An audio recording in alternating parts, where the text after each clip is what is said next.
ওয়ালাইকুম এভরিওয়ান, সবাই কেমন আছেন? আশা করি সবাই ভালো আছেন। হঠাৎ করে বাড়ি থেকে বের হয়ে দেখলাম যে অনেকগুলো ছেলে প্রাইমারি স্কুলের সামনে বল খেলতেছিল। তা এগুলো দেখে ছোটবেলার কথা মনে পড়ে যায়। তো গাইস, একটা গাড়ি আসলো, তাই ঝটপট করে গাড়িতে উঠে পড়লাম, কারণ দোকানে যেতে হবে, অনেক লেট হয়ে গেছে। তো গাইস, এখান থেকে টমটমে করে যেতে আমাদের সময় লাগে মাত্র 5 মিনিট, আর বাইকে করে গেলে কম সময় লাগে। সো গাইস, ফাইনালি চলে আসলাম আমাদের দোকানে। তো বসে বসে বৃষ্টি ফোঁটা দেখতেছি, জানি না বৃষ্টি হবে কিনা। তো বসে বসে ঘামাচ্তেছি, এদিকে বৃষ্টি হচ্ছে, কিন্তু আরো বেশি ঘামাই, মানে বৃষ্টি যখন আসে তখন বেশি গরম পড়ে, জানি না এরকম কেন হয়।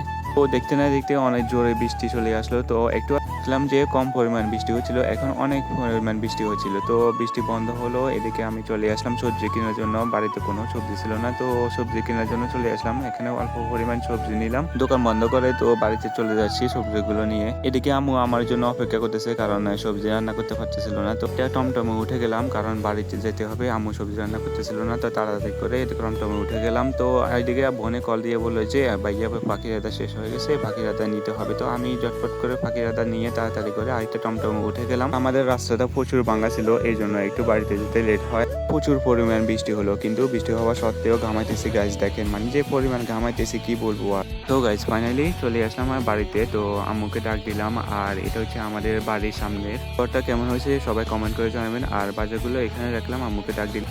আজকের ব্লগটা এই পর্যন্ত, সবাই দোয়া করবেন। আসসালামু আলাইকুম, আল্লাহ হাফেজ।